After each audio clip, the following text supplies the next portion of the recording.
I ask unanimous consent that the chair be authorized to declare a recess at any time. Without objection, so ordered. Without objection, members have 5 legislative days within which to submit written statements to be made part of the record. So ordered. Today, the committee will consider HRes 1475, a resolution of inquiry requesting the President and directing the Secretary of Defense to transmit to the House of Representatives any record created on or after January 21st, 2021, under the control of the President or the Secretary, respectively, that refers to the Department of Defense and includes certain terms and phrases relating to gender. Sorry, working my way through here. I have no opening comments. Mike, do you have anything? Thank you, Mr. Chairman. I support this resolution of inquiry. I commend the gentleman from Georgia, Mr. Clyde, for introducing it. Americans are growing increasingly concerned with the direction of the military in recent years. DOD's current political appointees are pushing questionable policies on our troops just to satisfy the ideological agenda of the minority of Americans. They understand that that using military orders is the most efficient way to usher in rapid, unprecedented social change that they seek. But it's not the right thing to do. Our troops should not be the vanguard for the left's social agenda. Many of the orders issued by the current Secretary of Defense are damaging morale and unit cohesion. They're hurting recruiting and retention, and they're undermining readiness. The civilian leadership at DOD should be focused on building the world's most lethal fighting force. They should be devoting their attention to deterring China, Russia, North Korea, Iran, and a long list of others that seek to do harm. Instead, they're doing somersaults to satisfy the left's political agenda. I think that's wrong. This resolution of inquiry gets at part of these concerns. It would give Congress a better understanding of where some of these policies came from and why they were implemented. I think that it's important information for us to have and to carry out our constitutional duty. Finally, I disagree with the Pentagon's doomsday scenario that this very simple and straightforward request for documents will somehow cripple their ability to carry out day-to-day operation. I suspect the Pentagon will be opposed to any effort by this committee to turn over documents on these questionable policies. But we'll find out for sure next year. Next year, the new majority will be conducting robust oversight on these issues, and we will demand accountability for this administration. With that, Mr. Chairman, I thank you and yield back. Thank you. I now call up HRes 1475. I understand that a copy of this resolution has been made available and distributed to member offices on Monday. Without objection, the first reading of the resolution is dispensed with, and without objection, the resolution shall be considered as read and open amendment at any point. I have an amendment in the nature of the substitute. I understand that a copy of this resolution has been made available and distributed to member offices on Monday. Without objection, the amendment in the nature of a substitute shall be considered as read for purposes of amendment, shall be considered as original text for purpose of amendment, and shall be open to amendment at any point. Is that in order to have discussion on the amendment? I do believe that this is the mother of all fishing expeditions, and that's all that it is. You can certainly ask questions of the Department of Defense. We do all the time. We ask for, a bunch of information coming back. I will note that, Mr. Thornberry and many on the Republican side of the aisle have for years said that we are overburdening the Department of Defense with requests for reports. And now we are stepping into requests for an endless list of documents that will tie them up forever. This is not a simple request for one thing. It's any and all of a whole lot of different people at the Pentagon, and this will take an enormous amount of time towards no particular purpose. I certainly think we should have the debate that Mr. Rogers outlined about what is the appropriate way to deal with some of the challenges of diversity within the military. I don't agree that somehow this is just a pointless exercise. Historically, we have had discrimination across this country against many different groups. At a time when we are, in fact, short of personnel, excluding personnel for reasons other than their ability to do the job, forget about the discriminatory aspect of it or the bigoted aspect of it. It's just stupid to not include people who could capably help the military because of past discriminations and bigotry. The last thing that I feel is this has definitely become a political, hobby horse for the far right to focus on our military and frankly to denigrate our military. We today have the most capable military the world has ever seen. They prove that over and over and over again. Do we have challenges within the military because of differences of opinion? Absolutely. But I can tell you within the military, they are serving, doing their job, and doing it well while trying to address these issues. To imply otherwise, I believe, does denigrate the military, the service. I would also say that, ironically, it winds up hurting with recruitment.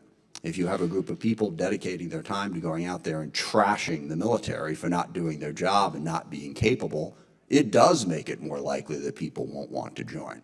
So I hope that as we go forward into that next year and deal with this oversight, that we do it in an intelligent and thoughtful way that advances the cause of the military and doesn't simply play to a political agenda. The only political agenda that I've seen on this committee is the agenda of the far right to try to demonize the woke left for the political points that it enables them to score. That doesn't help the military.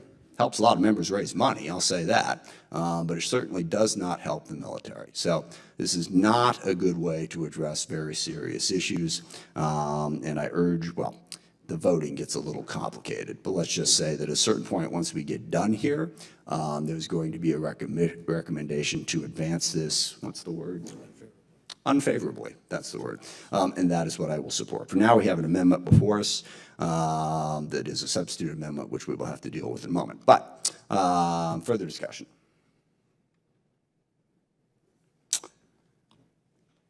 Go ahead, sir. Mr. Chairman, I deeply disagree with what you're saying. I speak with several of the seniors about recruitment into our military schools, and they are so scared of the wokeness in our military. And you can blame that on us or you can blame it on the press, but reality is they are fearful of it. And I will also follow up with a statement. I have family members that have gotten out of the military because of the wokeness. Now you cannot disagree with that. So we've spent a lot of money training these soldiers, Marines, and they have decided to get out because of the wokeness they see. So I strongly disagree with what you're saying. We need to address this. We need a fighting force that is a fighting force. We don't need to focus on these issues that seem to be so important to the far left. I don't understand it, so I firmly disagree with you, and I appreciate the time. Thank you, sir. Thank you. Mr. Gates. Thank you, Mr. Chairman. We are not meeting our recruiting goals in the military. Morale is down, and every one of us knows it.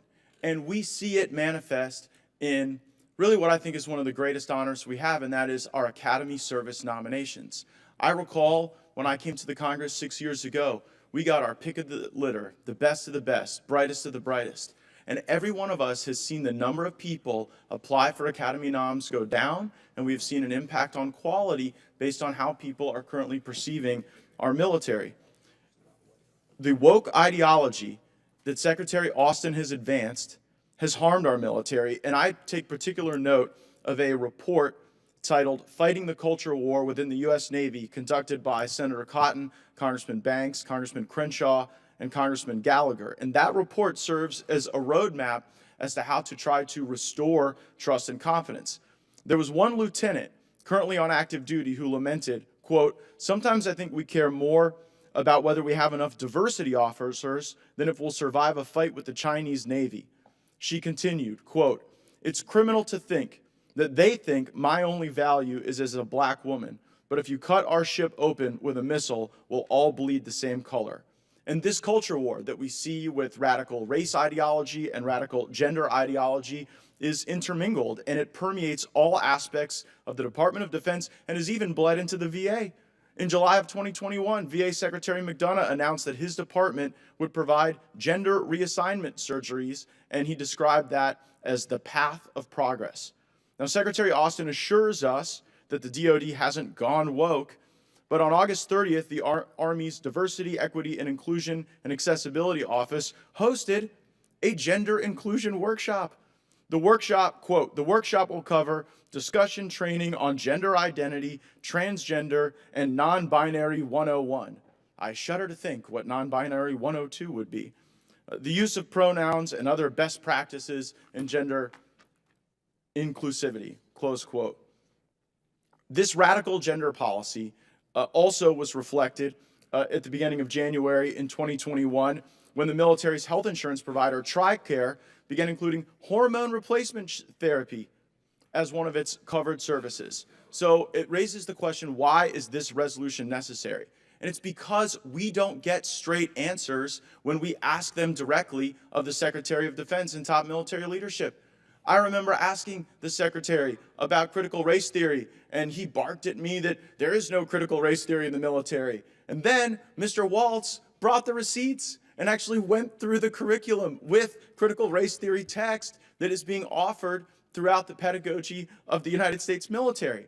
And then I think, too, when the Secretary said directly, there's no wokeness, there's no woke generals, there's no woke military, and he took all offense and got blustered.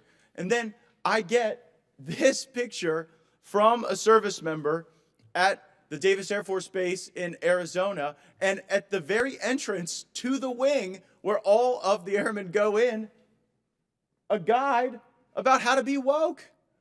And so when you get just like the blatant evidence that contradicts the statements that these people make, it necessitates this type of inquiry. I want to respond to the chairman's argument that, well, the real problem, the real reason that we see wokeness high on the list for people as a deterrent to recruitment and military service, well, like, I'm sorry, if we don't talk about it, it still happens. Like the notion that if we just don't talk about wokeness and we don't criticize radical gender ideology, that everything will be okay and we'll meet our recruiting goals, with all due respect, that is a very boomer mentality.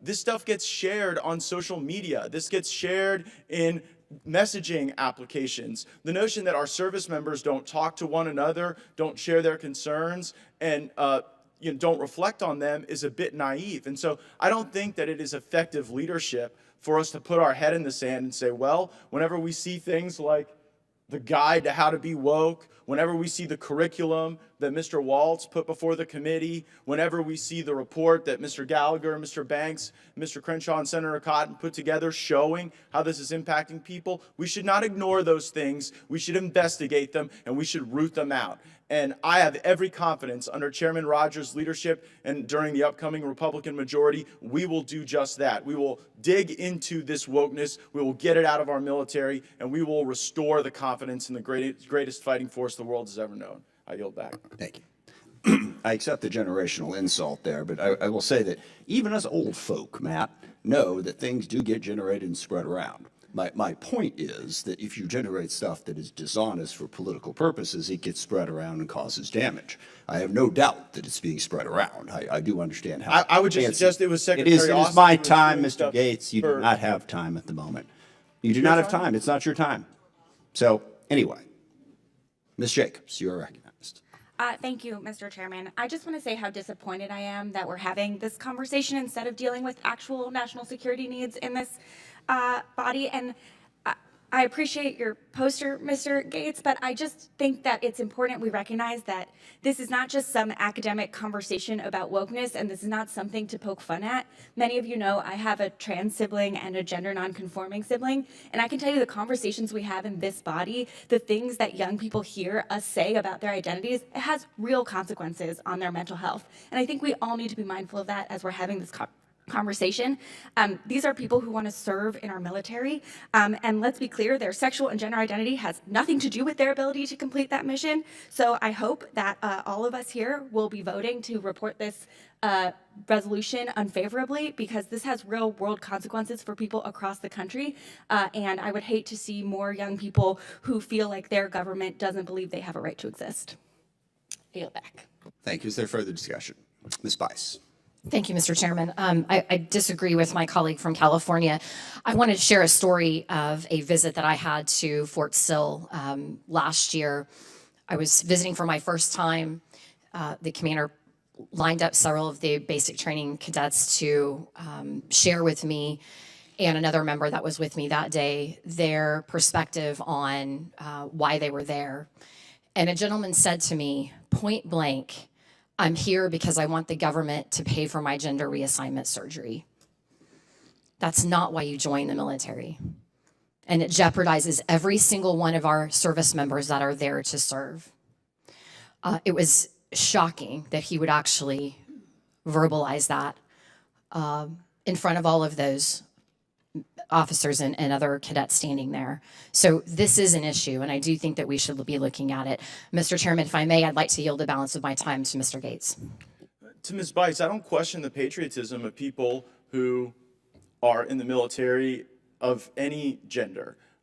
I do question the intense focus that the DoD places on it when they're hosting pronoun trainings rather than using that time well. And so, like, for us to be criticized, there's a rich irony here. For us to be criticized for presenting this resolution of inquiry and then as a waste of time, when the real people wasting the time are the people at DoD pushing radical gender ideology onto service members. And I would certainly agree with the chairman that dishonesty for political purposes is something that none of us should accept. But the obvious dishonesty came from the Secretary of Defense. We were all here when he said there wasn't critical race theory being taught, and then we were all here when Mr. Waltz pulled out the curriculum and showed that it was. We were all here when he said that they hadn't gone woke, and you've now seen the evidence shared with me by a service member where they're advertising the effort to go woke. So I guess you have to either believe the Secretary of Defense or your own lying eyes. And so that is the dishonesty for political purposes that we critique. I yield back to the gentlelady. Is there further discussion?